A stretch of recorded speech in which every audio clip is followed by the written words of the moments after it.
that's fine. No problem at all. So, firstly, welcome everyone. Good afternoon. My name is Soumitra Shah. I'm the president for Eindhoven Marathi Mitra Mandal, who organized the session today.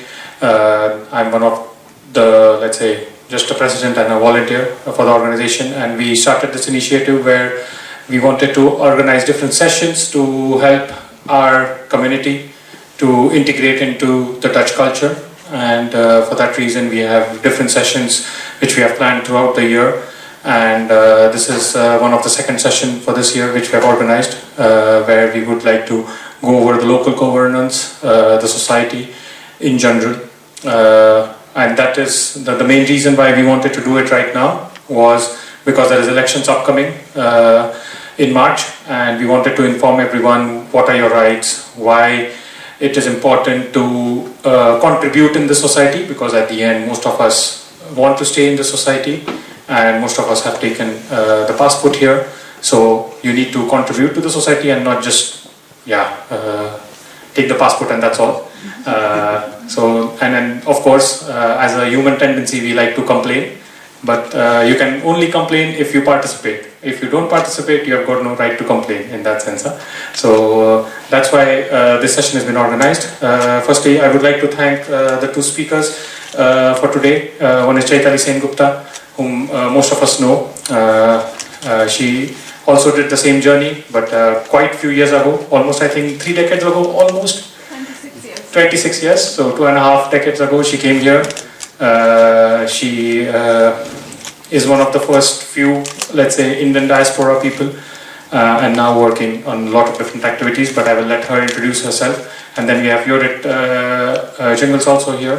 Firstly, thank you so much, Jorrit, to remove time on Saturday on a short notice. He's one of the Raad griefers, as they call it, or I would say it in simple words, the clerk in Eindhoven Gemeente. So I would also let him introduce his role within the Gemeente, but he will also explain what are the different aspects of the municipality, or the Gemeente, when, or let's say, let me put it when the slides come in. But thank you so much, both of you, in advance for doing this. Of course, I have to put a very important statement here that firstly, this is an educative session. This is not a political session. And I would really request you to not talk about politics in this session at all. So same goes towards questions towards Chaitali or Jorrit. Please avoid asking political questions, because that's not the reason for this. So what I mean, the political session is what is the manifesto of that party or this party, or what will that party do for this people and that people and things like that. Perhaps you can ask what you will do for, what does the Gemeente do for security of the people living here, or what do the Gemeente does for the roads or for the library or something like that. So those kind of questions are more relevant.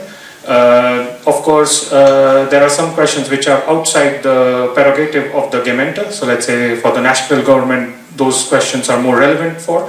So like for example, why does the inburgering level needs to be B1, or why does the Dutch language level have, let's say, why does a dependent have to have a B1 language certification to get a passport or something like that? Those kind of questions is perhaps Gemeente can answer. So you can try those during the Q&A, but I think Jorrit and Chaitali will cover a lot of things. Enough of my talking. I will give the mic to Chaitali first, and Chaitali will take it ahead.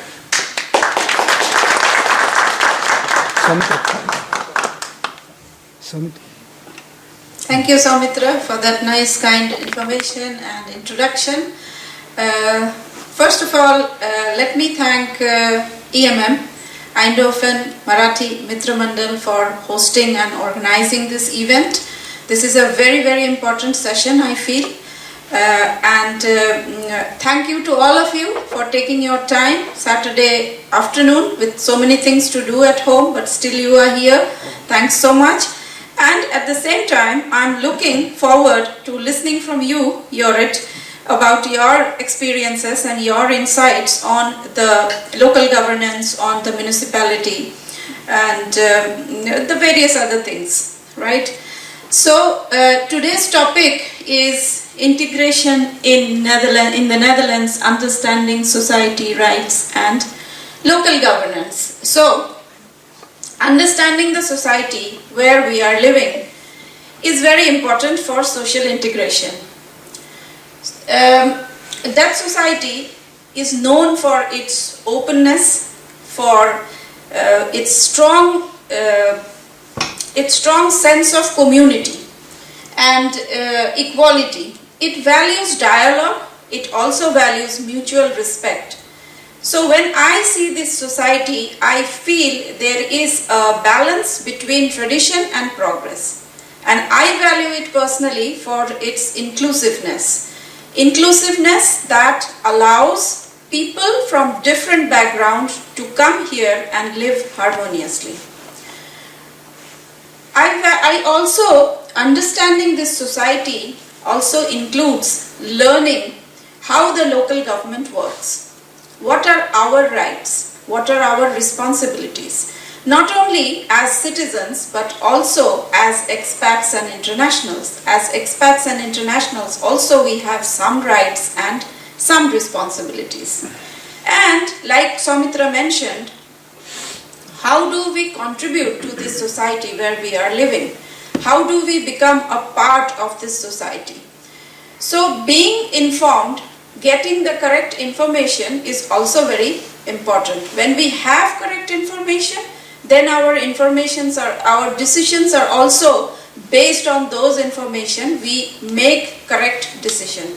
So my aim in today's session will be to keep this session as informative and as interactive as possible.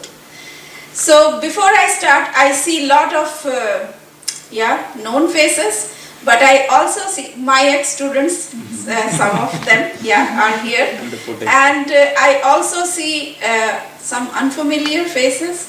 So I think it is good that we do a little introduction. So I am Chaitali Sengupta, living in this country for 26 years with my husband and our daughter, and I am a writer, translator, Dutch language teacher, and I am also involved in local politics.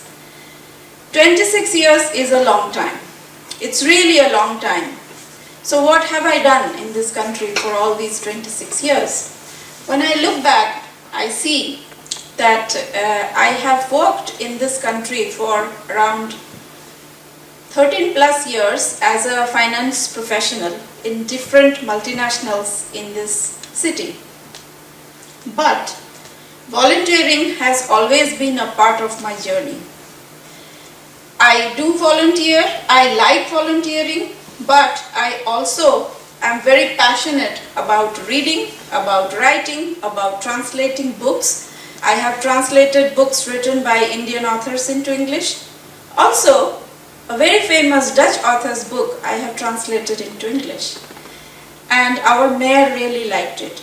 He called me personally and wanted to know how did I do that. So that's a milestone moment for me.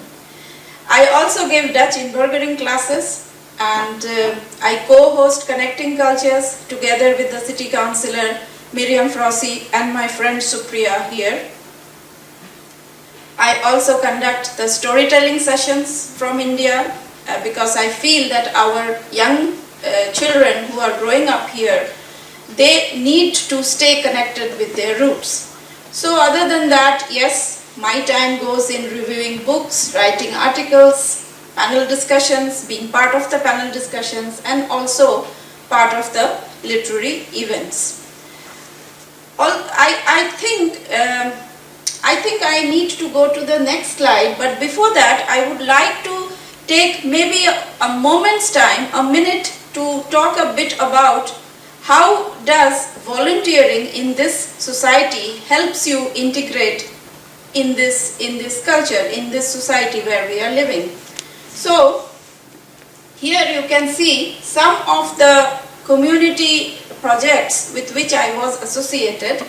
Some of this I initiated myself, but in the others I had worked with the co-volunteers. And why I have included this slide here is because volunteering, this country places a lot of value on volunteering. That's what I understood when I came to this country 26 years back. I didn't really know much about volunteering when I was in India, but when I came to this country, I saw that when you volunteer here for some projects or you work as a volunteer for some organization, you really learn a lot. So there are many many organizations across the Netherlands and also in Eindhoven which are solely run by the volunteers. So these have been really very deeply fulfilling, enriching experience for me, but at the same time it has also exposed me to the local customs. It has helped me to understand this culture and the society in a very different way, in a very nice way. So I always tell my students and anybody who is wanting, who is willing to integrate in this society, please spend at least one project, do one project, be involved with at least one volunteering project in this country. And I also got some social recognition and academic recognition, and the recognition actually was important for me because it told me that I was doing what I was doing was correct and I should continue doing that. So these are some of the things which I definitely wanted to mention, and now we can start with our discussion. What is local government? But before that, I have a question because I told you I'm going to keep it interactive.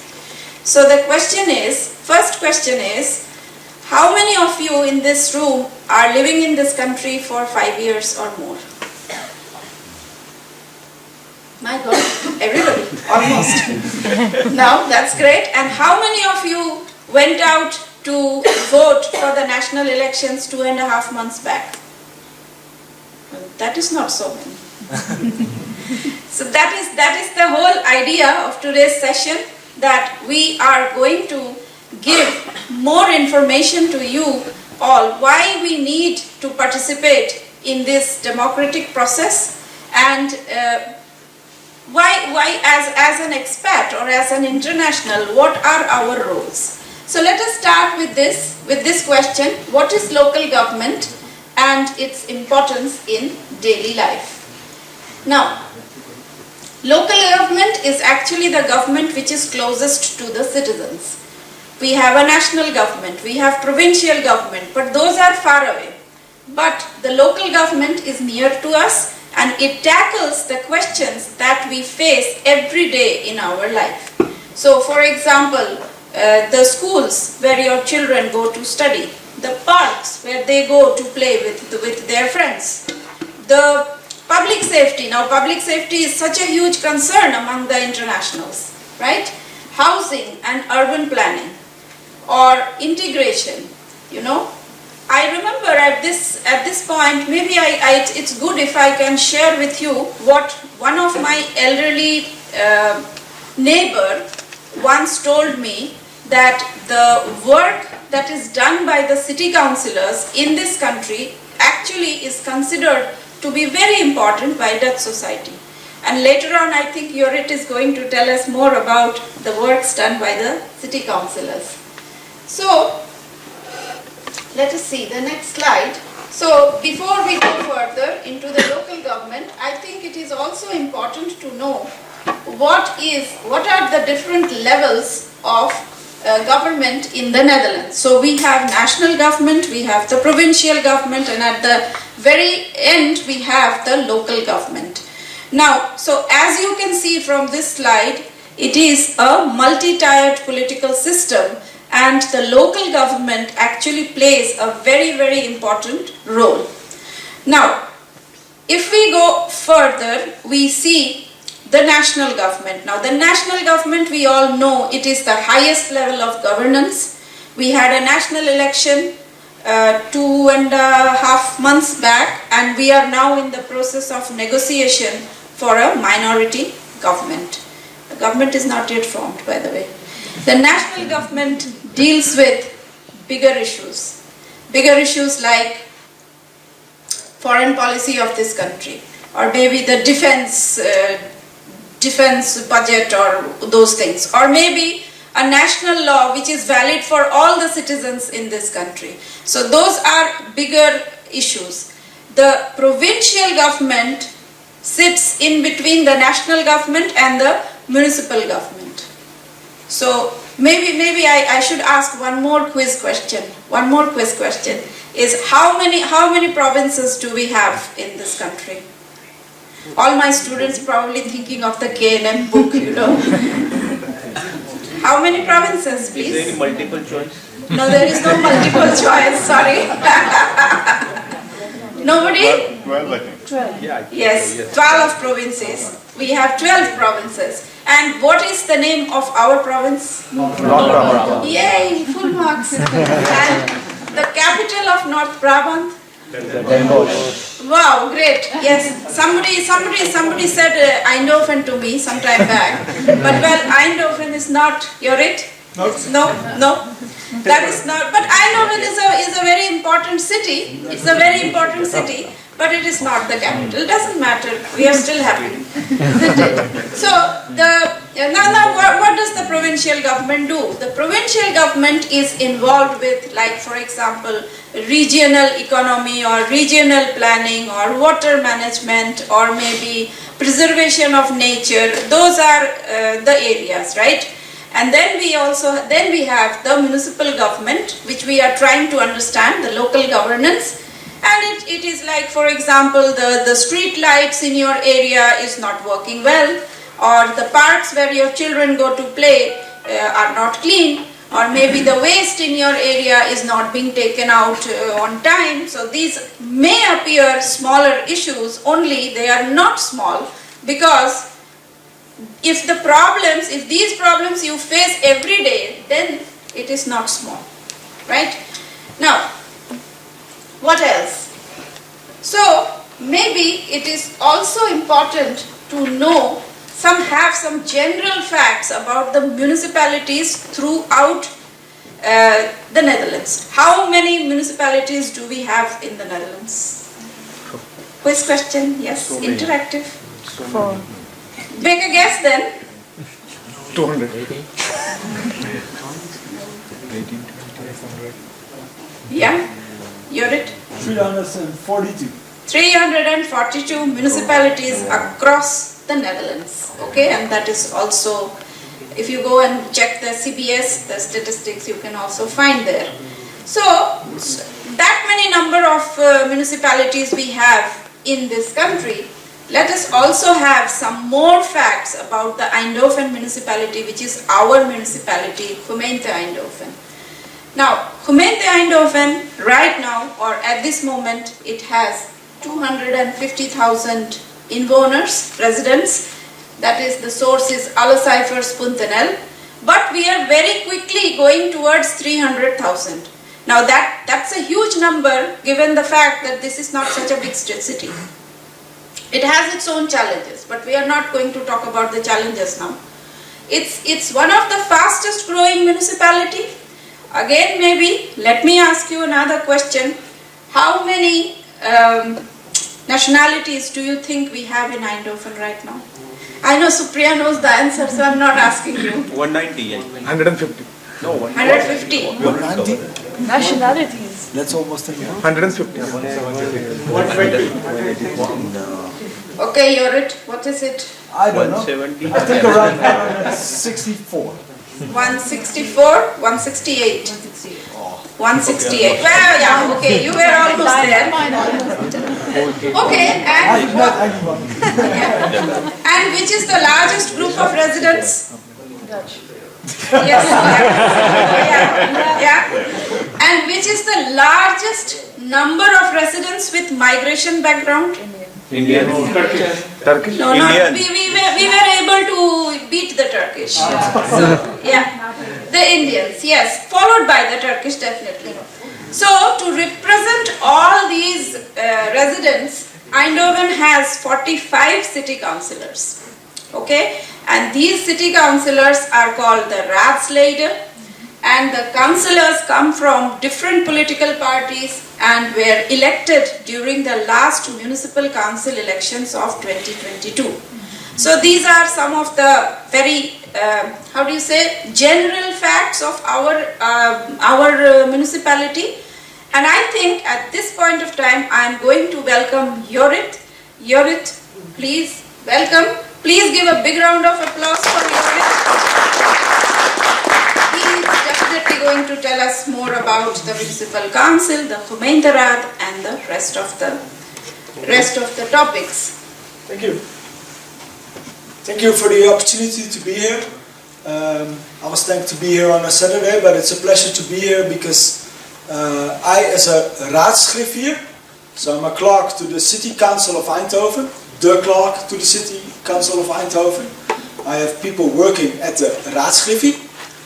They are advisors or administrative workers, and I'm the raadsgriffier. I'm the first advisor to the City Council and their manager. How many of you know when my occupation became lawful in the Netherlands? The advisor to the City Council. It's an occupation that was introduced when you were already here. Really? Then I should have known it. 2002. Okay. So I, as a student, I now say to my parents, well, you always beat me for not knowing what you want, but I couldn't know because it was not there. I came away. And I'm always really grateful when I see people showing up in the weekend with interest in the local government, in integration, in being a part of society. So give a big round of applause to yourself for being here. Also, I always think when I say you have to go to vote, sometimes it works, most of the time it doesn't work, as it shows up because we had only how many percentage of people were voting that were eligible in Eindhoven to vote in 2022 for the City Council, do you think? 55. More or less than 60%? Less than. Less. Yeah, around 40. 40% of people. So, I bring you an offer today that you can't refuse. If you go vote, it makes a lot of sense and it makes an impact. If you don't tell the others to go vote as well. Because when you raise it from 40 to 50% as an Indian diaspora, you make a big impact in that city council. And the Turkish, they beat you. They got 4 now. And we don't have anyone from Indian residents or diaspora in the city council. So you're not representative on that part. Of course, you can make other votes. It's not that you are. You can only vote on someone who looks like me. But most of the people in the City Council of Eindhoven look like me. And typically, that's what they know. They know their world, and you know your world. So go vote, go out there, and make it known to other people. 40%, we can win this. Yes? Okay. And then, also I have to tell about volunteering. I was listening to you and I saw a lot of functions you had. I came here 1st of May 2022. I became the clerk to the City Council. And we moved to Tilburg. My wife, she works in the hospital in Tilburg. So I always say, well, people here ask, why don't you live in Eindhoven? Because it's better than Tilburg. And I say, yeah, I agree. But she works in the hospital. She has to show up at 8:30 because they talk about sick people that she has to take care of. And if I get late, my email gets a later answer. So that's okay. That's the reason I live there. But I also had to integrate in the community I live. I live in Eindhoven. Maybe you can see it. I have yellow paint on my finger. And that's because I met people at school. Fathers, mothers, so father children going to class with my children. And we are building now a kind of Volkswagen, you know. So volunteering can also be just painting together and get to know each other. I went to King's Day, everyone knows? Yeah? We have the play for the children, and I went to volunteer there and help every kid to go to the next station and do another sport.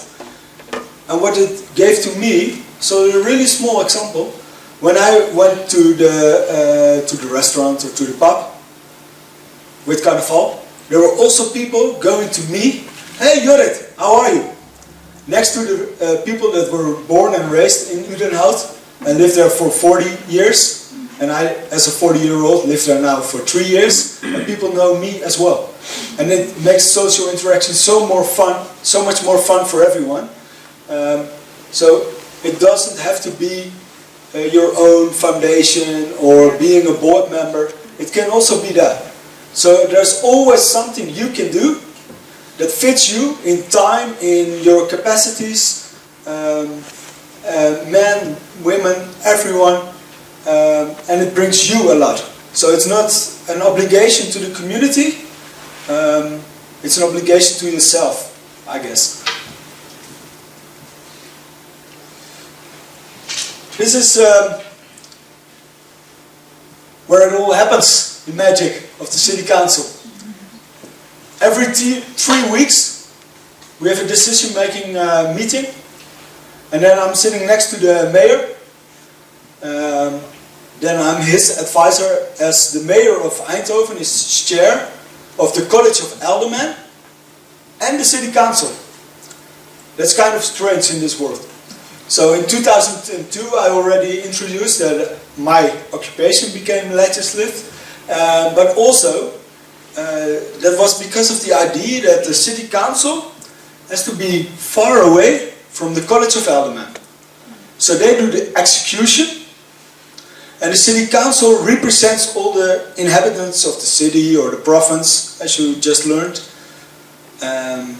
They have the budget right, so they're the highest level, the city council. How many members of city council do you think we have? The answer is right behind me. Everyone counted quite fast. How many people are around, you guess? 45. 45. Yes. And why it's not 44 or 46? Tiebreak. Tiebreak, yeah. Yeah, that's the reason. Yeah. Well done. We always have a decision. So people say, a lot of time they say, well, politics, it goes slow and they never get a decision. And I said, well, we get a decision every 3 weeks, unless someone is sick, and we have 22. But otherwise, every 3 weeks, they make decisions on very various topics and difficult topics. We listen to each other. People voted for us. So that's democratic, right? Well, I don't think so. Because being member of a political party in Holland is going way down. Who of you is a member of a political party in the Netherlands? Please show hands. Whoa, 2 people. Same party. So none of you has influence on the program of the political parties. None of you has any influence on who is going to be a candidate of that political party. That's okay. That's alright. No one tells you you have to. But it's an opportunity that you don't use yet. It's not so expensive. What does it cost being member of a political party of the CDA? Less than 100, and that counts for every political party. Except the PV, you can be a member. It's per year, huh? Per year. Yeah, per year. Yeah. So, and it's way less. It's similar to work unions. Sorry? It's similar to work unions. Yeah. Because most of us are professionals. Yeah. So work unions, you also pay money. And most of the time you can vote on the list of candidates by internet. You don't have to show up in a city hall or something. It can be really low key. But now, around, I think when you go to a meeting of a political party in Eindhoven, if you are lucky, you will find 20 to 30 to 50 people in that room making this decision who is going to be the representatives on our list. On a city of 250,000 people. That's small influence. And then only 40% of the people show up voting. That's why I'm saying it's a democratic system, but the outcome is not so democratic. And that's not their fault, because they went. They were there. But what are we doing? Okay, so please feel this. This is not like whoa, you have to. No, it's a reaching hand. Please be welcome and know that you can really make a difference. Every 3 weeks, and do you see those standing there? Yeah. Yeah. That's the place where you can go. On the other side, it's a bit sketchy image. You can stand there. You are all invited to be there and address a topic that's on the agenda of the city council. You already knew, right? No. On the other 2 weeks, we call those raadsavonden, city council evenings. They are like commission meetings, preparing the decisions of the city council. And a really important part in the law of the Netherlands is that we as inhabitants of Eindhoven can raise our voice, or lower our voice, and address an important topic for us. I think we have to raise our bar in inviting you to be there. I think we have to make a better system where you can get a notification when something goes on your neighborhood or a topic of special interest of you, that you get a notification in your email. For example, I live in Tilburg and I can administrate myself when they cut a tree, one tree, I get a notification that someone asks a permit to cut a tree. But we also have around 5,000 or 6,000 houses in our village, and the other village, Oosterwijk, has more houses, bigger houses also, and they want to add 5,000 houses. So that's a big change, right? And I only get to know it because I know this system. I know, and I hear it, or I find it because I see it on Facebook. But I don't get the same notification system. Should work, I guess. Like, oh, this is a special topic for me. Please tell me that it's happening. Please tell me to whom do I have to write a letter? And we don't have that. I'm telling this because I think in my role, I have to change that system for the inhabitants of Eindhoven in my case, but also for other city councils. Because if I can't be proud of the system we carry now, because it doesn't help people to participate. We have the technology capacity, but we, like 20 years ago, we had a lot of paper stuff. Everyone printed every decision. And then we thought, okay, there's the iPad. We can put now all that paper in the iPad. But we never thought of the technology and the new capacities and how can they work for us. How can they work for you? So I'm also an advisor on these kind of topics. And the most important thing I do in Dutch law, because it's really simple, I have to sign all the decisions of the city council that they are lawful made. And with the introduction of Sumitra, you can ask every question to me, and I have to try to don't be political in my opinion. But for example, a member of the Partij voor de Dieren, the party for the animals, you know, they come to us, and when we have a vision on a development somewhere in the city, most of the time they want to make it greener, right? Yeah. My advice is help them to make it greener. And then CDA shows up, or the VVD, and they say, no, we want a big street over there. And what they do is, those advices, they help them too.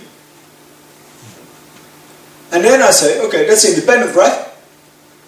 That's not political. And some say that's political because you help them.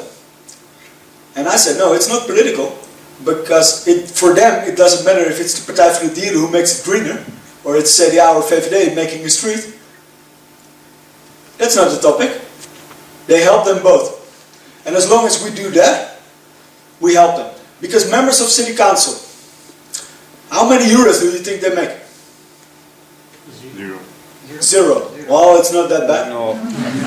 They also make around 20 to 25 hours a week being a member of city council. 1,500. Yeah, okay, 2,000. 2,000 euros. But they make around 20 to 25 hours a week. So they have to cut on hours at their job. And how many people worked with me? 0. Zero. No, in my team. How many do you think? 40. So we work for 250,000 inhabitants. We have a budget of 1.2 billion as a city, and they vote for that. 40 people? Come on, it's 40. 45. Yeah, One per country. yeah, that would be nice. 13. 13. 1 3. 1 3. 1 3. Wow. 1 3. No trio. 1 3. Only 13 people working there for. So I have to make decisions. What can we do? What can we not do? How many people do you think work for the College of Aldermen? That's the execution body, right? Yeah, the executive board. Yeah, under their supervision. So that's also the people that clean the parks. Not only the advisors and stuff. 5,000. Yeah, 3,000. So, do you see the difference in power and influence? And then they say, well, you have the mayor, you have the secretary, that's the CEO of all those 3,000 people, and then you have Jorrit Jongbloed, he's the CEO of those 12 people. And we have a meeting with our 3 of us about how does our city government work. And that makes my job so special, because I don't have a big army behind me.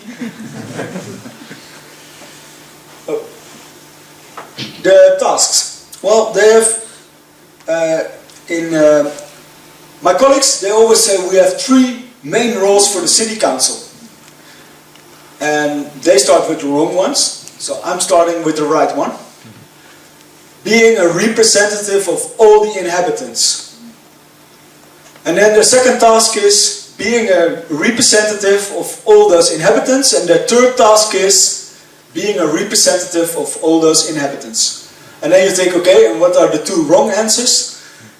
They have to control the executive board. You don't have to stress that as a raadsreview, because that's what they do. You don't have to tell them. That works fine. And they can make local law.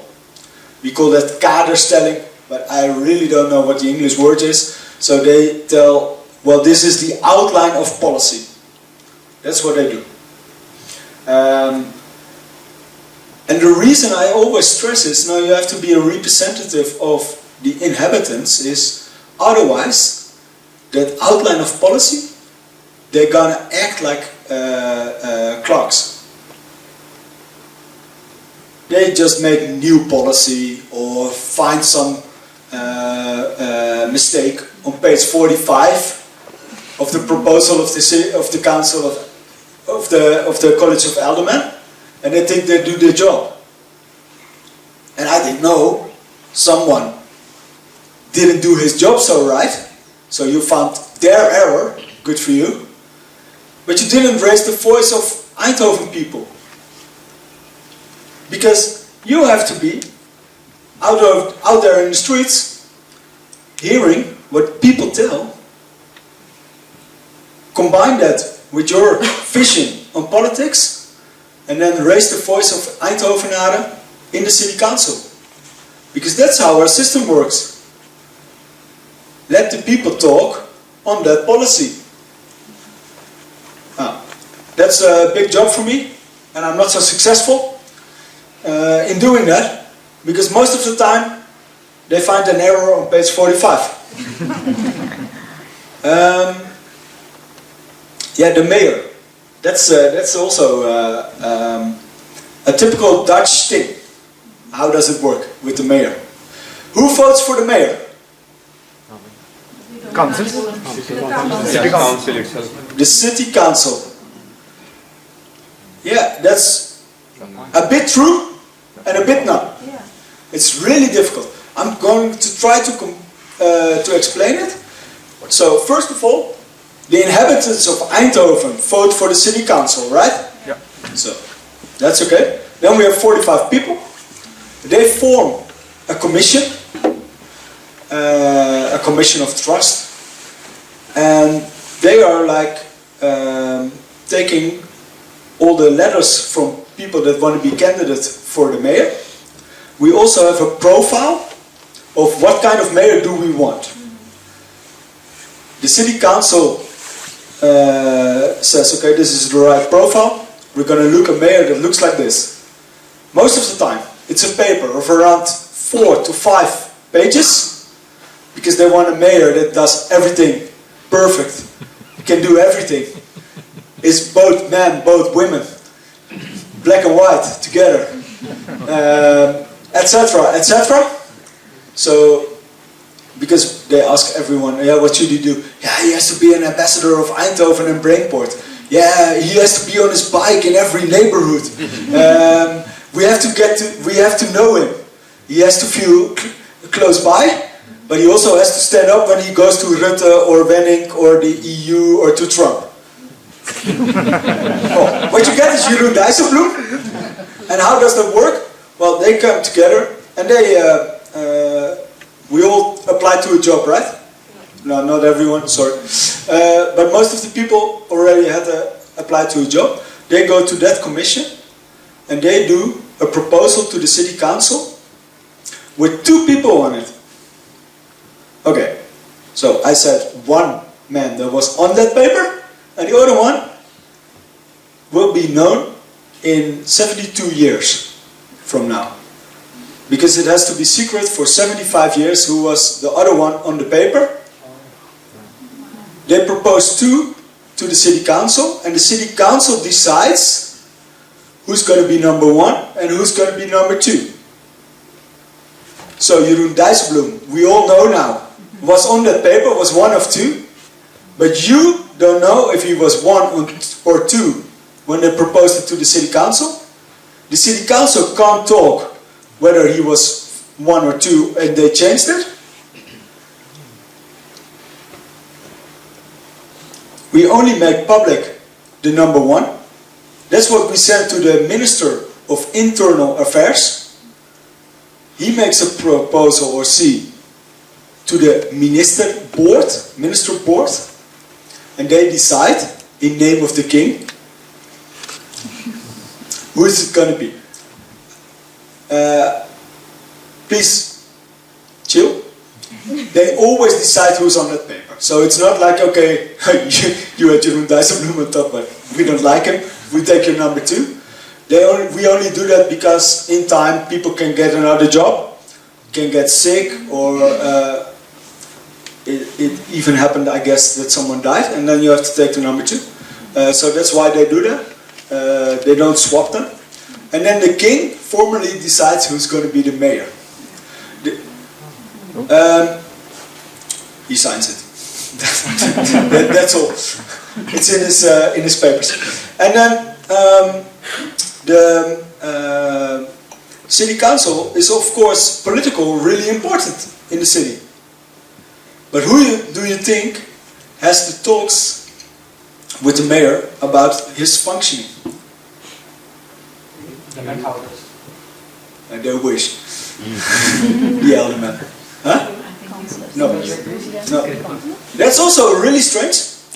The commissioner of the king, who is the kind of the mayor of the province, has the talks with our mayor about his functioning, and that commission of trust of the city council has meetings with people around here in the city about how it goes, and they make a letter and report every year how they think it's going.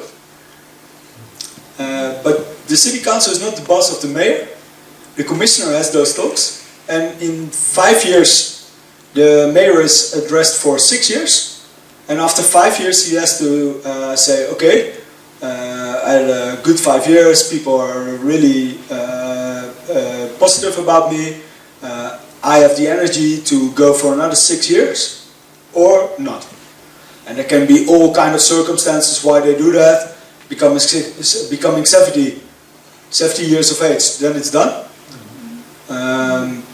But if you are 67 and you want to be remain mayor, you can say, okay, I want to remain mayor. You get addressed for the upcoming 6 years, but when you get 70, it's done. Okay, you don't have to understand or to remember all this. But it's a really telling story about the position of the mayor. He's a chair of the aldermen, he's the chair of the city council, and also in his own right, the mayor of Eindhoven has rights to himself. And that's all with security. So he's not the boss of the police, because that's the national government. But in deciding where do we put police people out in the streets, decisions on what kind of force they can use, like pepper spray or the water cannon. They have meetings before events, mostly in this city PSV, and of course not the PSV fans, but the other ones coming to town. In what cases do we use the water cannon? What kind of plans do we have to not use to make sure that we don't have to use the water cannon? And he is responsible for that kind of decisions. So it's a really busy job. He's also the president chair of Brainport. He is the president of Pact Woensel, the social project to help Woensel become a better neighborhood and a nicer neighborhood. He is the chair of the Metropolitan Region Eindhoven. That's the board that works with the 21 cities, Eindhoven and the other 20 around it. That's a main board that addresses the national government to have the Beethoven money, you probably heard of, to make sure that ASML stays around here. That's kind of what it is. The aldermen, the wethouders, together with the mayor, they form the executive board. Yeah, I think I stressed all those. I think this is one of the most important topics, but I can be short about it. You can all reach city council members. They live in Eindhoven. You can find them on our website. So go to Eindhoven. You can put in gemeenteraad and you will find them. If you go to raadsinformatie.eindhoven.nl, you find our meetings, you find all the people. If you email griffie@eindhoven.nl and you ask how can I have influence on this or that topic, you get to my team and they will help you. You can have a petition. Yeah, a question. Do you reply when people write in English? Yeah, we try. Okay. Yeah, it's a bit depending on who's answering the email on the quality of the English. But it's not like, okay, this is in English, throw it away. Yeah, okay. Depends on what is in it, of course, but if it's for us, we try. This is a nice bridge to another topic. We also have a voting assistant in the Netherlands. In Eindhoven we use Stemwijzer, and it's also in English. So that's also an answer on the question like, yeah, you have to be able to have B1 Dutch to participate or to have a passport, but you only have to be 5 years here to vote And we think it's really important that everyone can inform himself on the special topics. And for all the people in the Netherlands, most of the people that go vote, I think 80 to 90% uses the voting assistant to get informed about the topic. And some people, like Chaitali, probably doesn't have to use the voting assistant to know what she's going to vote. I guess it's going to be CDA in her case, maybe herself, that's also possible. But a lot of people use that. Some people think, if it says CDA or it says PvdA or it says VVD, I have to vote that. Of course not. It's your decision. Yes? We also have something that's called a burgermotie. Who has heard of the burgermotie? No? A motie is an instrument that normally uses the city council to address an important topic, and they say, please, College of Aldermen, would you like to inquire if it's possible to get our waste management from 1 day per week to 2 days per week? What will be the cost? How difficult will it be? Oh, finished. We saw that when we had a burger initiative, so a citizen initiative, you have to fully make a decision that's lawful, financial correct, etc., which is really hard to do. It's even hard for a city council member to do that, let alone for an inhabitant. And we thought, now we have to lower the bar. We have to make it easy for people to put a topic on the agenda. So we made a citizen motie, so some people can address a small topic or a big topic with a approach to the city council, like, would you like to address this topic? Yes? How many emails do you get from the residents, and how do you decide which qualifies for a discussion at a council or not? Oh, that's thank you. I don't know if everyone could hear the question, but how do we address the emails and make a decision if it's for the city council or not? Well, if it addresses dear gemeenteraad or dear Griffie, we would like to let know this or that, and we think, well, that's a topic they can do something with. We put it on the list of letters to the city council, and we make an advice like let the letter sender know that we put it up there and everyone could take notice of it. That's a decision. Or we say let the College of Aldermen reply, because you ask maybe about how is it going with this or that policy. I thought it would be already finished and I see it's only there. How long will it wait? We don't know. So we say to the College of Aldermen, please answer that letter. A clerk who is on that topic answers the letter. And the City Council always decides every 3 weeks on those letters, not what's going to be in the letter, but what kind of reply letter do we send. And you ask how many of those letters do you get? I think in 2025 we had around 350 of those letters. But you can also find that on raadsinformatie.eindhoven.nl. It's all public. Yeah. So it's all public. But as I said, the website is so bad that I don't feel it's really open. So we have to raise the bar up there in our performance. How does the city council decide? Yeah, that's quite kind of easy. They have a system, and they put their finger on yes or no, and the decision is made. That's all.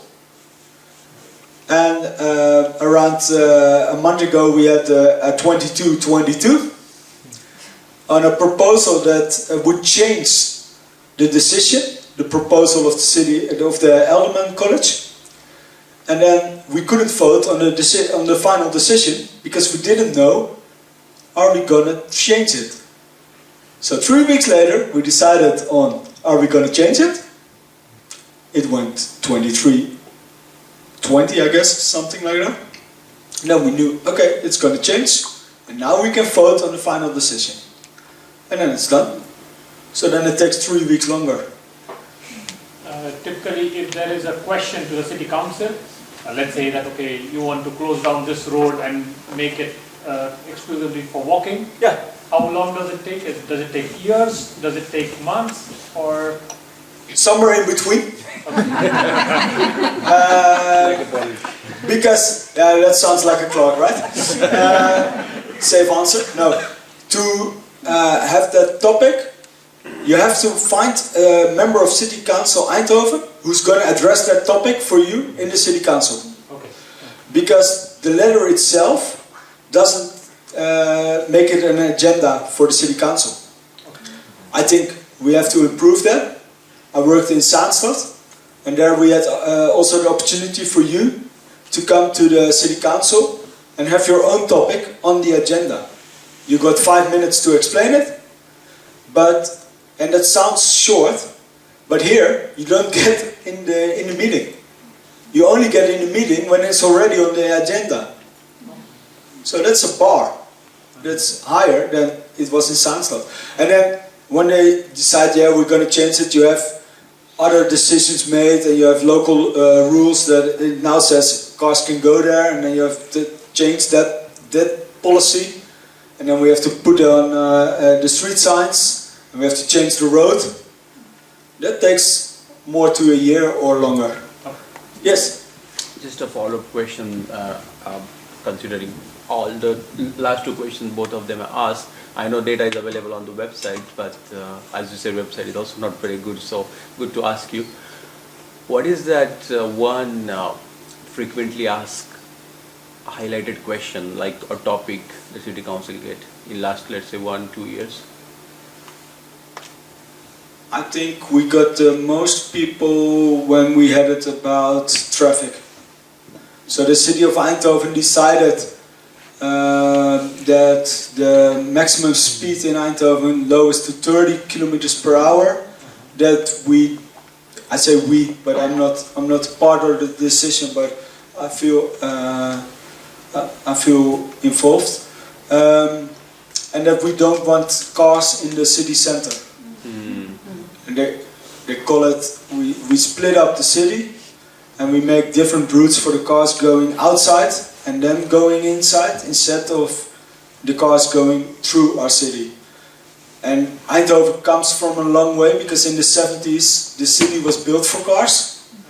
Not so strange with DAF in the city, but especially that road north of the railway station. Yeah, you can land a Boeing 747 over there. It has 4 lanes on every side, and it's in the middle of the city. Yeah, that's kind of. But hey, they decided this, and it's going to change the city for the upcoming 30 years. And if you want to have it otherwise, please participate. There's one more question, if you don't mind. We recently read that Rijksmuseum is coming to Eindhoven. Yeah. So who makes that decision? And how? Yeah, that's not so democratic. Well, the College of Aldermen, that's democratic. The College of Aldermen works on the basis of trust. So they do the execution. And they have the discussions with the Rijksmuseum. Normally you would have the discussion with the Minister of Culture, but well, with this government you better have the discussion with the Rijksmuseum itself, because they play a bigger role in this. So the CEO of the Rijksmuseum directly contacts the mayor, also not the Alderman of Culture. This goes boss to boss. And everyone knows that it was a big wish of the city council also to have that kind of museum or some other thing, but the museum was the idea, to have that in our city, because our city is growing. We get people from all around the world. We get a lot of high educated people who want to be in the museum, and then our city council stresses the importance that it's not only for high educated people, but also that people living in neighborhoods who have difficulties in participating in society also can go to the museum and educate themselves and have a good time, especially. And that's one of the main topics. How can we make that it's not going on two different speeds? Everyone who can join, and the haves and the not haves. And if the gap goes too big, we have a challenge for society in the upcoming 30 years. That's broadly adapted by the parties in our city council. Yes, thank you. And then I switch the mic. I guess. I'll see you again. Thank you. Very insightful, Jorrit. So many things I also didn't know. I mean, I'm not supposed to know everything, but there were so many things which I didn't know. So I'm pretty sure that today, all of us, we also got some very good insights from the person who is there. So I will just go back to give you or talk about some practical information, because like Jorrit said, that the local municipal council elections are coming. It's on 18th of March 2026. So let me start with the question. The most important question that I have heard last few weeks is, I am not a Dutch citizen, I don't have a Dutch passport, I am not eligible to vote here. Now, that's a question which comes back again and again, and I'm going to tell you that that's a myth. That's a myth, because in order to vote for the council elections, the municipal council elections, you do not have to be a Dutch passport holder, right? But, of course, then who can vote? Who can vote? There are, of course, some criteria. What are the criteria? The criteria is anyone aged 18 plus and living in the Netherlands legally, continuously 5 years, with a valid residence permit, and for the EU citizens with a Dutch passport or an ID, and they are registered in Eindhoven Municipality. So this is the criteria. If you fulfill this criteria, then as expats and internationals, you are definitely allowed to vote in the council elections. So once again, because this is the most often asked question by the expats and the internationals. Who can vote 18 years and older, living in the Netherlands continuously, legally for 5 years, with a valid residence permit, for the EU citizens with the EU passport and with the Dutch passport and or an ID, and you are registered in the municipality of Eindhoven. Now that is, how many of you didn't know that? Everybody? Okay. So many of you. Then I think that this you really have some solid takeaways from this session. Now let us also talk about the voting process, because this is also something, this topic also comes back again and again. Like I remember last week, was it, or maybe 2 weeks back, I was talking with an international, and she said that I do not go out to vote. I have never voted here because it doesn't interest me, as I do not know the process. Now I can understand that sentiment. So today let us try to understand the voting process very briefly and simply. What happens is this: around 2 weeks before the election, you receive a stamp pass. You receive a stamp pass. Stamp pass is a voting pass, and you receive this from the municipality.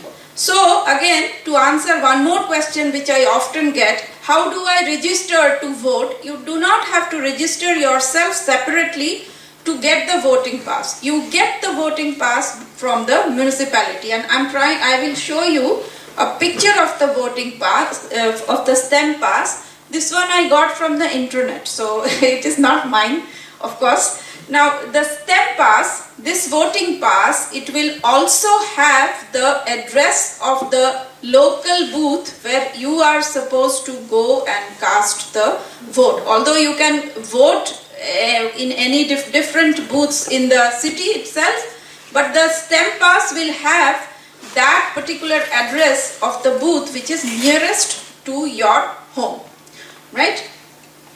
Now, I can also maybe share a pictorial view. So have a look at this picture. This is a pictorial view of the whole process. So you get the STEM pass by post.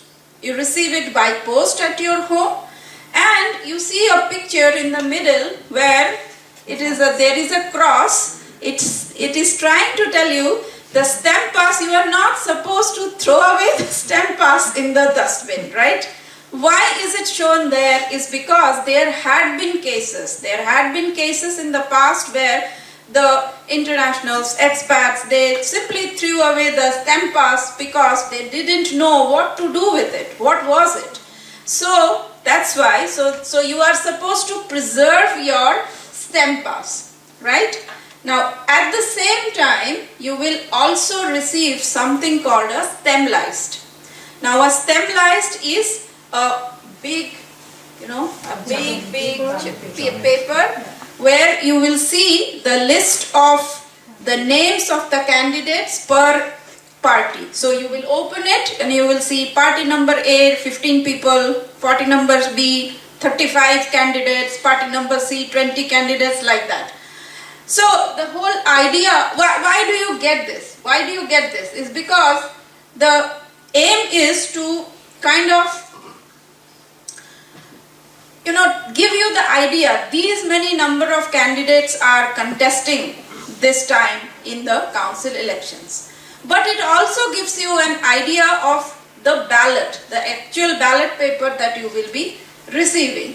So what happens on the day of the election, which is 18th of March 2026, you carry your STEM pass, your voting pass with your valid ID, and you go to the STEM bureau. STEM bureau is the voting booth.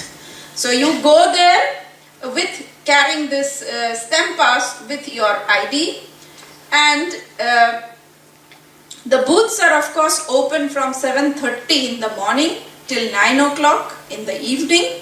So you can also vote after your work, so you cannot have the excuse that I was working on that day, because you can go to vote after.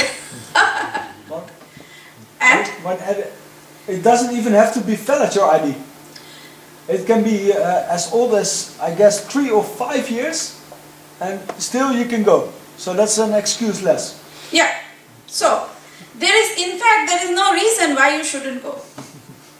Good. But I think some of the employees also give you some hours off to go and vote, right? Yes. Or is it compulsory for all employees or employers, let's say, to give some hours free to vote?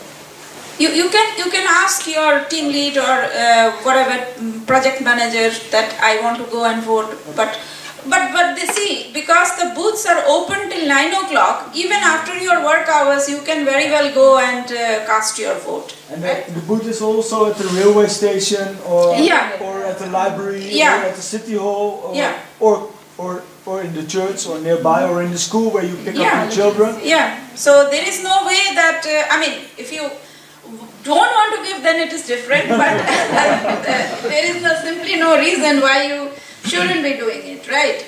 Now, I also had a question on voting by proxy, which is something very unique. So what happens is, sometimes people have long time sickness, or maybe they are on a business travel and they cannot go to vote on that day. So this country, Netherlands, allows voting by proxy. What is that? Voting by proxy is someone can vote on your behalf, right? So what is the process? How do we do it? So I talked about the STEM pass. So at the back of the STEM pass, there is a place where you can write the name of the person you are designating who can vote on your behalf. You have to write the name, details, and also give that person a copy of your ID and the person will carry that stamp pass with the details and the copy of your ID to the polling booth, present it to the polling officer there, and then he will be allowed to vote on your behalf. That is called voting by proxy, and that is allowed in this country. That's a unique thing. Are we not supposed to carry an application or something where it allows the other person to vote? Do we need that as well? I think sometimes a letter is required, right? No. Yeah, you fill in the name Yeah. of the person that you allowed to vote for you, and you bring and you give him or her the copy of your ID. Make sure that it's the name that person has on his or her ID. Yeah. So, for instance, I'm called Jorrit, but my official name is Auke. So in my passport it says Auke. And if someone fills in because he only knows me as Jorrit, Yeah, then it is not. Yeah. and also you have to vote at once. Yeah. So if you are the one going to vote, and I'm also going to vote for you, I have to bring 2 votes out together. I can't do one in the morning and one in the afternoon. You have to do them, and you can only bring a maximum of 2. Okay. And that's Yeah. because we don't want meetings like this. Bring it to me. I will vote for you. Yeah, that is not possible. Yeah. So basically, again, another pictorial view, if you see this. So on the voting day, you go to the nearest polling booth or the booth of your choice or convenience, however you say it, with your valid ID. You present the stamp pass and the ID to the booth officer there. He will check the stamp pass, but he is not going to give it back to you. The stamp pass he will keep. And he will also give you the ballot.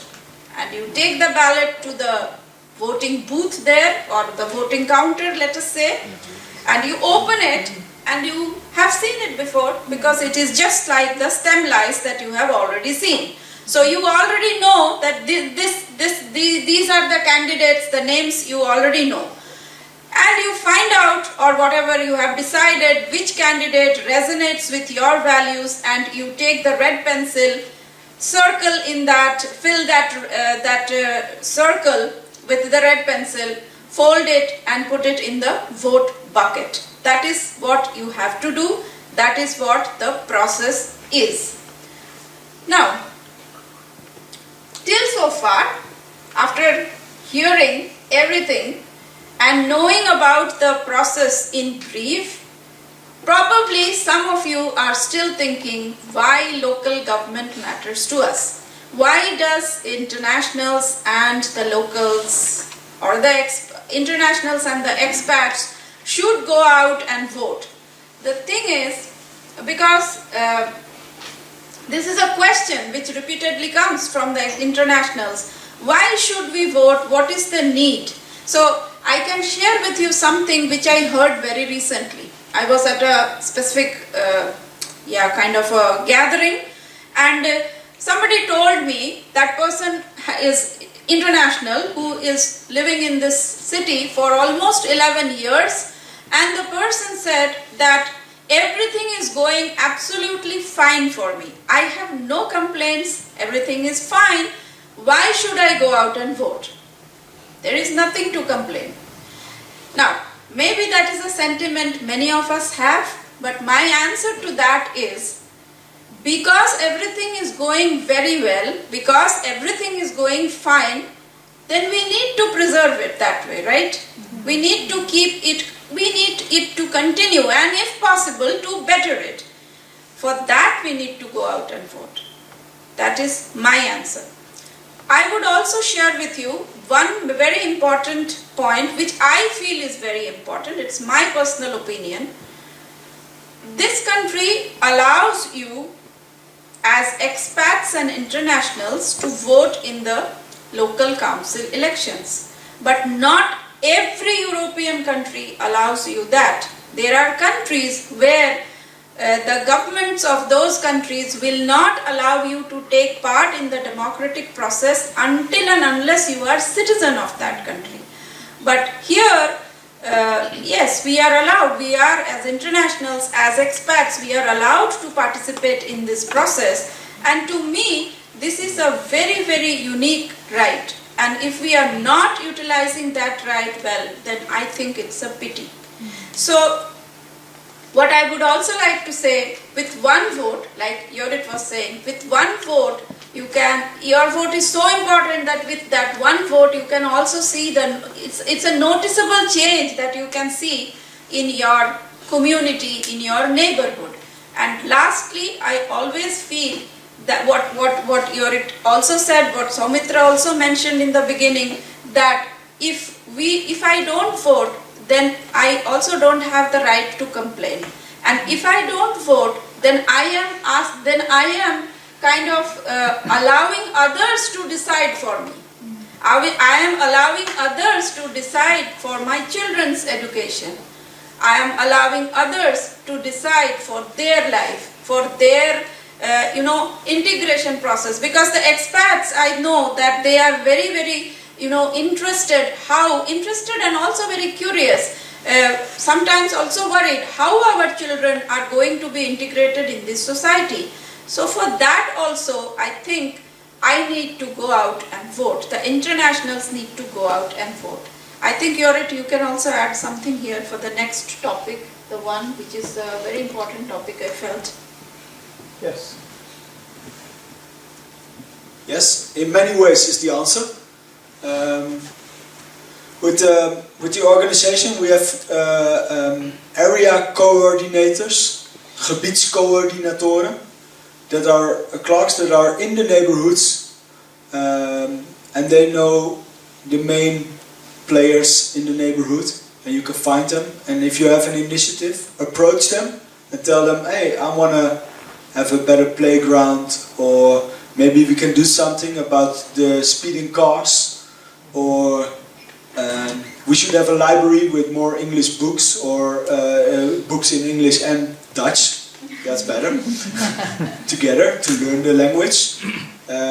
All those kind of initiatives you can address to your gebiedscoördinator, your area coordinator. But also, I already mentioned about the citizen motion, a petition. You can address that to the College of Aldermen, or to the mayor, or to the city council. I always say, go to the city council. They're the boss in town. So why would you go to someone else? Make your point known. And when people bring a petition to the city council, we always have their Studio 040, 040. We always have there the Eindhoven's Dagblad, the newspaper. So that brings a lot of awareness on the importance of the topic. You can address a letter. I already mentioned that. And also, when we have a topic on our meeting, on those raadsavond, those city council evenings, you can address your topic for 5 minutes to the city council. And they will listen, and afterwards they will have a dialogue with you, not a debate, they will have a dialogue with you. And the next week, or later in the evening, they will bring in your voice in the agenda. And as we are here now and talking to each other, they are really approachable people.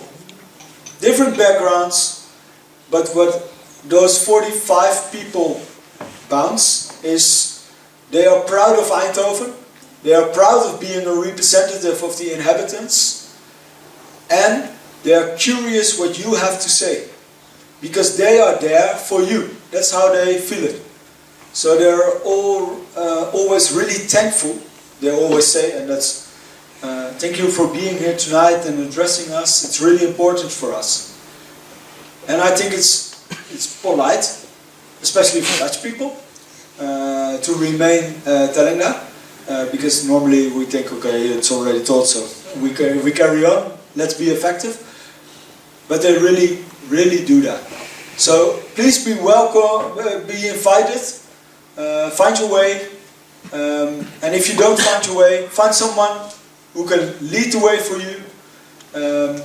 And also, I hope that I make clear that we are there for you. So don't hesitate, don't be shy, don't be too polite, because we can have a lot, because normally we are not so polite ourselves, so we don't get stressed about a direct approach or a question. Please ask. There is a question. Oh. Do we have a legit platform to create or sign any petitions generally? Because, example, as a resident, I may have some problem in my residency. So I have almost 100 plus residencies or houses nearby. How can I approach everyone instead of WhatsApp groups to create a petition or make them sign the petition that I require something like park or whatsoever? Do we have a such kind of platform in Gemeente? Yeah, so basically, let's say if in this area he wants a children park, Yeah. and then is there a way Create a petition. to create a petition or a question towards the council saying that, okay, we want to create a park here, and he, instead of creating WhatsApp group with all the people living around. Yeah. Yeah. Okay. Yeah. Thank you. I couldn't really hear. I'm half deaf, and also for me sometimes English is a bit difficult as I don't speak it every day. There are different ways, and what is now the best way to do? So first of all, I would advise you, I guess, to go to the gebiedscoördinator, because they know or can find out what initiatives already will be held in your neighborhood. So if you want the playground, for example, and they know it's upcoming, that relieves you from the duty to participate and etc. But also, if they say, well, nice to hear that initiative, because now I can raise my voice as a clerk in the organization, say, no, we have that wish in that neighborhood really, they want it. How can we address that? Maybe they go work for you, or they can support you in the initiative and guide you and lead you in a way where, okay, here you can find the form to make a petition, this is how you can do it. They can help you, and also we can help you. So if you want to know how can I approach with a petition, please fill in an email to griffie@eindhoven.nl, GRIFFIE@eindhoven.nl, and ask the question, and we will try to help you.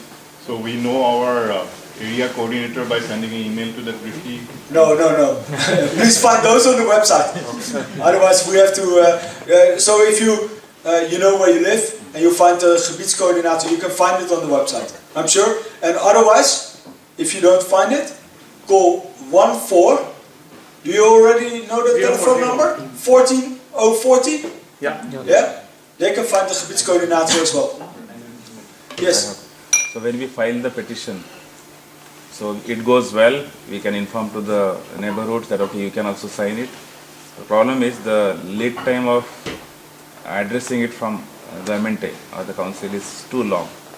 For example, we did it 6 months before, and now they say okay, you have to wait for 18 months. So how you make sure that this will be optimized in the future? Or maybe there has to be some priorities. Like okay, making a park can be a low priority, but making a compulsory parking pay machines, because example in our area we face the issue in our neighborhood, people park and go to the airport, and many times we don't get a parking because it's a free parking. So we are asking, okay, make a paid parking, we are okay for it, but now we said okay, 18 months we need to wait. So how this can be prioritized, or is there any escalation or something? Yes, there's an escalation. You can go to the alderman of traffic and ask for a meeting with him, and explain what initiatives you already took and what is the urgency of your problem. His name is Robert Strijk, and he has the tendency to have meetings with people addressing this kind of things. And if you are unsatisfied on the outcome after that, I will always advise a build-up, because if you first directly go to the city council and say, yeah, I have this problem, and they don't listen, they will ask you, okay, what different ways did you try before you came with us? Because the city council is the last resort you have. So they are also a bit hesitant in taking directly action, because otherwise we all go to the red button and push the red button city council and they go run for us. That's not how it works, because there can be, for you it's really important, I understand, but there can be valid reasons why it's not happened yet. So they first also will ask what's happening here, etc., etc. So that also takes time. But for example, the alderman, Robert Strijk, if he thinks it's reasonable what he says, and there has to be action, if he says so to his clerks, they will run, because he is their political boss. Do you understand? Yeah? Okay. Good luck with your topic. Thank you. And this topic was already known by me. So this is a discussion in the city council. I guess you live here around Meerhoven. Correct. Okay. There's another slide for the question and answer, but let's take this first, and then this is something which you were going to inform us of. Yeah. Well, I think it's quite complete here. And it's also an answer on how important do we find it as a city council, and also the library itself, to inform internationals on the upcoming elections. So this is a day and 2 times where there are meetings with members of candidates of the city council will be present. The library will be present. It will also be in English. To further inform you on how does the process work. Maybe you already have your stamp pass, so by that day, so don't throw it away. And it's not for the internationals solely, this important stress point. A lot of people throw away their stamp pass because it's in the envelope that's recognizable from either the city or some other government body. And a lot of people in lower economic circumstances get stress from already receiving an envelope that shows the Belastingdienst or the Dutch government. Now this is really sad, I guess, because for them it's most important to go out and vote and raise their voice, because my interest will be represented in city council. Because people in my circumstances, normally they go vote. And they throw it away. So that's why we also have chosen a really simple picture. It's understandable for internationals. It's understandable for people that can't read. That's why. So please be welcome.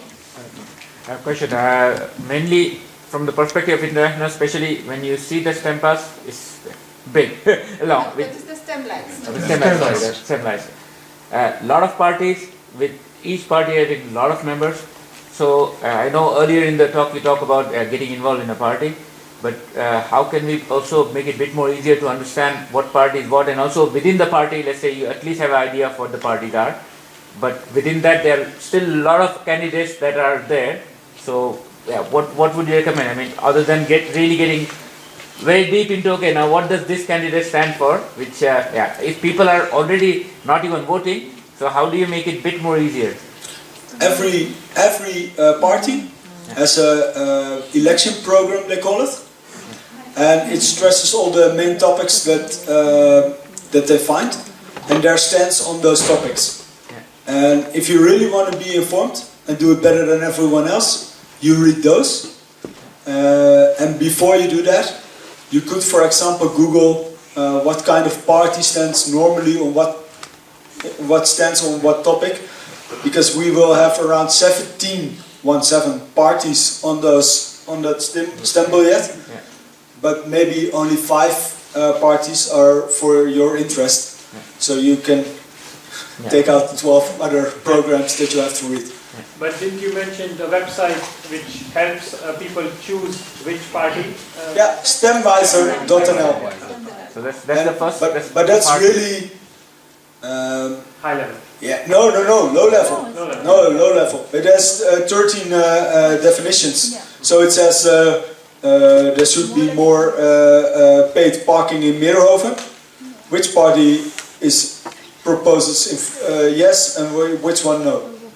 And then you click I want I want paid circumstances.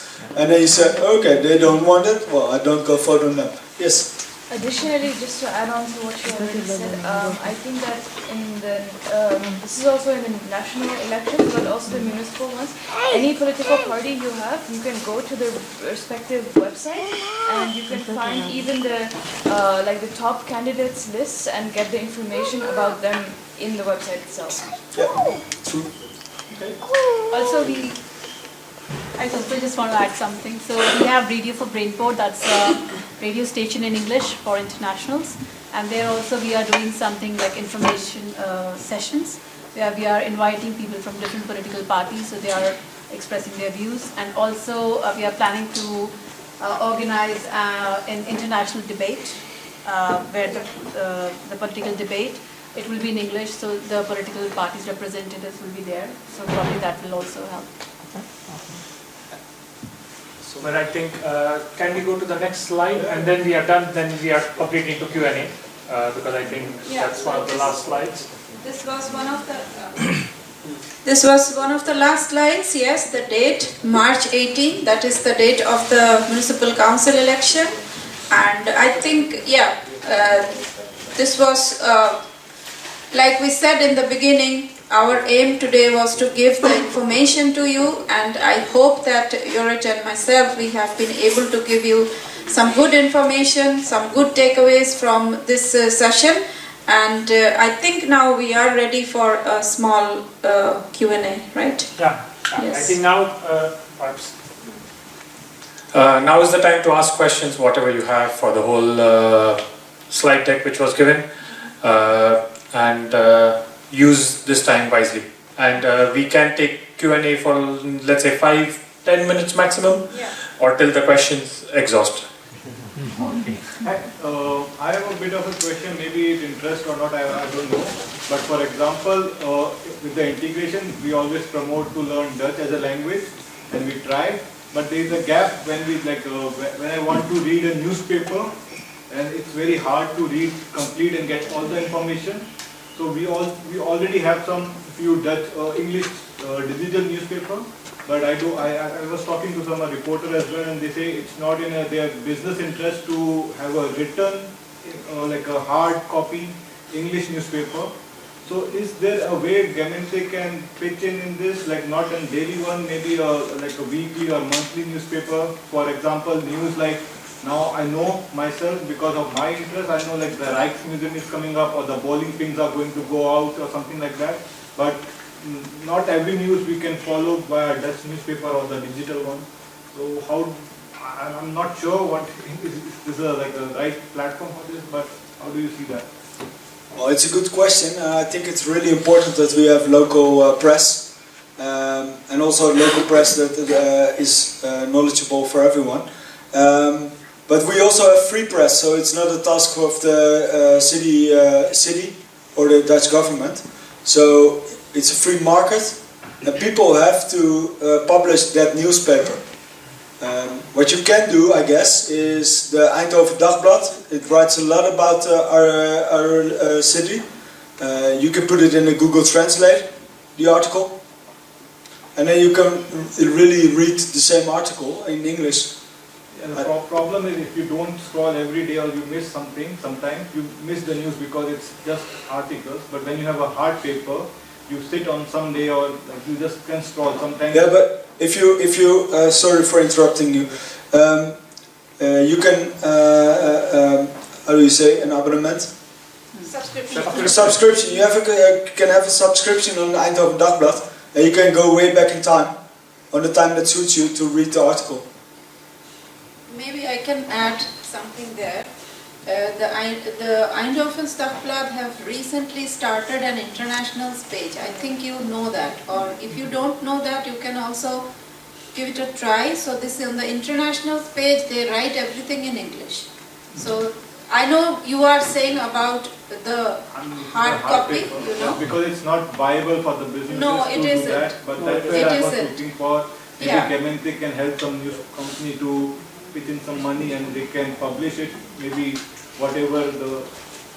Yeah, I do understand. I do understand this point that you are raising. See, step by step maybe, because I know Stafblad was completely Dutch, but now they have started with one page of international. Maybe slowly, but Jorrit is here. Maybe we can take up this or I don't know. Just an idea. I just. You had a question?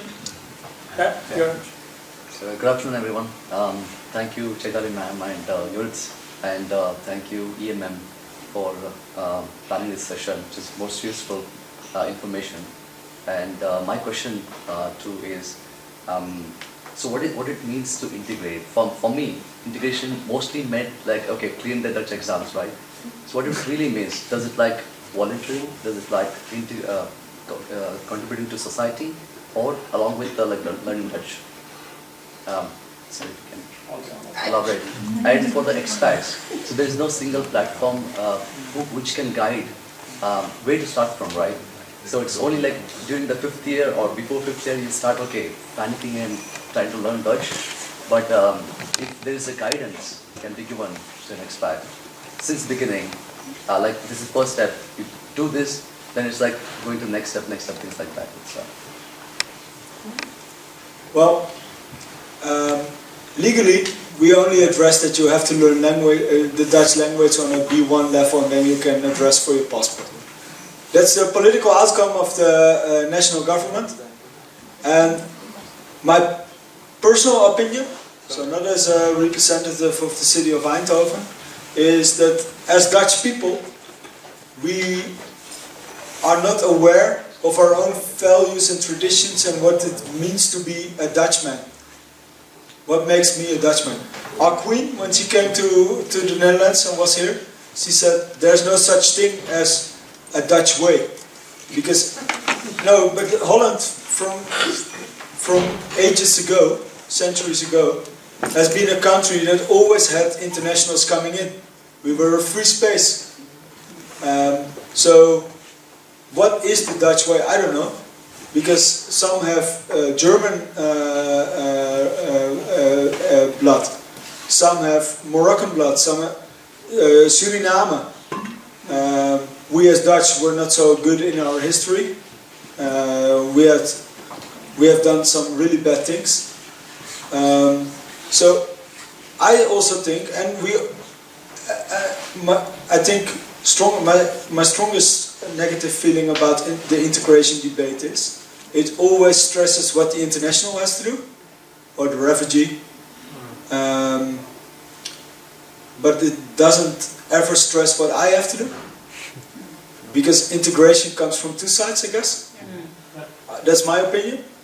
But I never heard about a law that what I have to do to make it possible for others to join the Dutch community where I have been a part of for 40 years. But I think there is no silver bullet for it. I think everything, right from volunteering, what you mentioned, to learning the language, to talking with people around, like what Jorrit mentioned, to go in a village where he never lived, but then he went volunteering and then people start knowing, and then I think that's, I don't think there is one single way that this. Yeah. I will add only a small thing. That's my personal perspective, Suman. Being a part or integrated in this society for me means valuing the custom here, valuing the law, and respecting the culture, respecting the society where we are living. Value the norms and the values of this country. Because this country has also given me a lot, and then it becomes very important for me to give back, so that giving back should be there. We are coming from a different country, this is a different culture, but this culture also has a lot to offer, and we also need to give back. Now giving back, of course, you are giving back in your own way, like you are working here, you are contributing to your own team wherever you are working, that's also in a way you are contributing, right? But then if you want to be a little bit more, doing a little bit more, then I think volunteering is a good way. Of course, like Jorrit was saying, all of us cannot create a foundation or a stick thing or all these things. But there are also smaller ways of doing things for this country, right? So I think that is a very personal thing I'm saying, not from party or anything, but it's something which I have felt inside and I abide by it, I stand by it, no matter what it is. I would still like to do at least one small thing every year, which is like giving back to the society. And I learned like that. For me, that is my way of integrating in this society. Thank you very much. Thank you all. Perhaps I have a question. Is about, let's say we as a community, Indian diaspora, faces issue with sometimes safety nowadays because there are burglaries happening in Indian household, and for that, is there some way how we can address it? So we did address it to the mayor, to the police commissioner, blah blah blah, but is there some way to question whether the things which were done are enough or not? Or how can we put that towards the council? Or does it have to go towards the council, or does it have to go to Alderman first again to see whether they're taking the right steps or not? No, not an Alderman, because it's in the policy of the mayor to do so. Okay. So if you think he didn't do enough, you can also address the city council. Okay. And they can raise their voice or ask the mayor, how do you reflect on this? What kind of actions are still in progress, and also how do you monitor if your actions get the right results, stuff like that. Or they can stress that they really have an opinion about how effective he was, but that's before they raise their voice to a mayor on topics that normally they first ask him questions. But you can also address the city council, yes. I'm sorry to hear. Just out of curiosity, so there are 17 parties who are fielding candidates for this election, right? Yeah, that's my personal guess, yeah, because whatever. I already So had some discussions with parties, but they can still register. No. Because if you are a party in the Tweede Kamer, so in The Hague, the Dutch national government, you only have to fill in your list on the 2nd of February. So I don't know if NSC, the party of Peter Omtzigt, if they are going to participate. They are there. No, we don't know. But it was in the newspaper, right? Yeah, it was in the newspaper. But till 2nd February. But they haven't. The 2nd of February, yeah, then I know. Then I know. Yeah. So I guess I already saw that CDA has a list, so I guess they do, but officially we don't know. Okay. And of course they do, and that's what makes it 17. And then I had contacts with PVV, and I had contacts with Johan Flemmings. He's a really Eindhoven guy who's on all television shows in the 90s, and he always makes a kind of gimmick about being a political party, because it makes a lot of money for the businessmen that are on his list. Because they will all get free publicity, and he already informed us, no, I'm not coming. But who knows, maybe he shows up and he has a new party or a new product that he has to... Yeah. My question is actually, let's say all these parties, let's say 15 or whatever, and everyone has some number of candidates.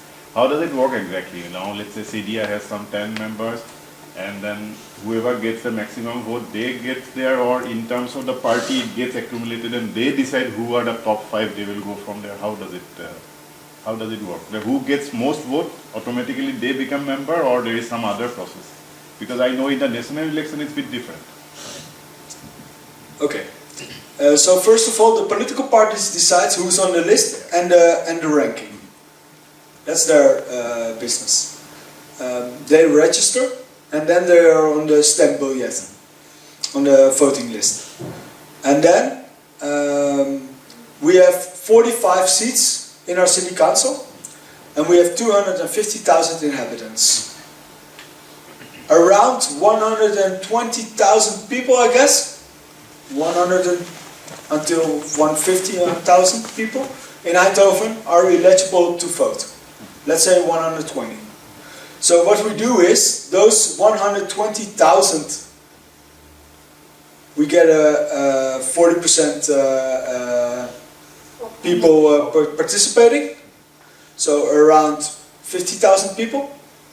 Those 50,000 votes we split with 45, and then we know how many votes do you need to have one seat. That's how it works. And most of people fill in the first candidate because they don't know other candidates, or they think, well, that's that party I want to vote, check. Some people know people, they vote someone lower. You only vote one dot. So you don't vote number 1 and then I want 40, then it's not valid. And yeah, we laugh, but on LinkedIn, on X, on Facebook, Dutch people make jokes about this to misinform people, to make sure that their vote doesn't count. This is important, so you vote 1, and then we know the number. If you have 1/4 of that single seat, we call it that you get an advantage seat. So, okay, now I make it myself difficult. Let's say you have you need 1,500 votes for one seat. If I manage to have around 400 votes and I'm number 40,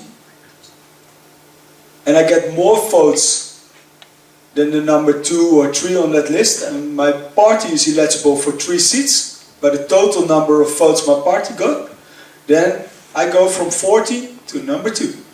So the number 2 is not in the house because he or she didn't get enough votes. So you can have your popular vote, make it work. You have to have 1/4 of the seat to raise yourself on that list. For the city council, that's kind of difficult. So most of the time, that's people that are around the lowest on the list, because they were the aldermen the previous round, or they are a famous Eindhovenaar. Let's say Ricardo Pepi goes on the list. Maybe he gets a seat in the house because people think, hey, Ricardo Pepi, that's nice. But it's really hard in the city council to have that kind of vote. In the House of Parliament, the Tweede Kamer, it happens a lot. And especially it happens with women, because you also have an initiative that women are underrepresented in the volksvertegenwoordigingen, in the members of parliament. And people vote for a woman to make it more 50-50. Good question. How is the budget works for council? So how much is the budget and how does it work for year on year? For this year, for example, you get elections completed and we have to decide the budgeting, and in this area this budget and that budget. So how does budget works and how much is the budget? You mean the budget for the city of Eindhoven? For city of Eindhoven. At the 15th of November, the city council of Eindhoven has to have decided on the budget, and it goes for the whole year. So, and then next year we do the same thing. So it also already is decided what the budget is going to be in 2026. But what they do is they don't make the big important changes anymore in the last year, because there's coming elections, new members of parliament who want to do other things. So normally the big changes happen in the years after. And which area it is allocated, so does it have any broader picture? In which area that budget will go in coming year? No, it's not working area-wise, it's working on topics. And 80% of our budget is already decided by the Dutch national government where it has to go. There's not so much space for the city council. 20% still on 1.2 billion is a lot of money. for their local topics. I think now we need to stop. Thank you so much once again, Jorrit and Chaitali ji, for insightful topic. It was, I think, very helpful. So I think now we can conclude. Thank you all for attending. There is some Indian tea and some snacks at the back. So please.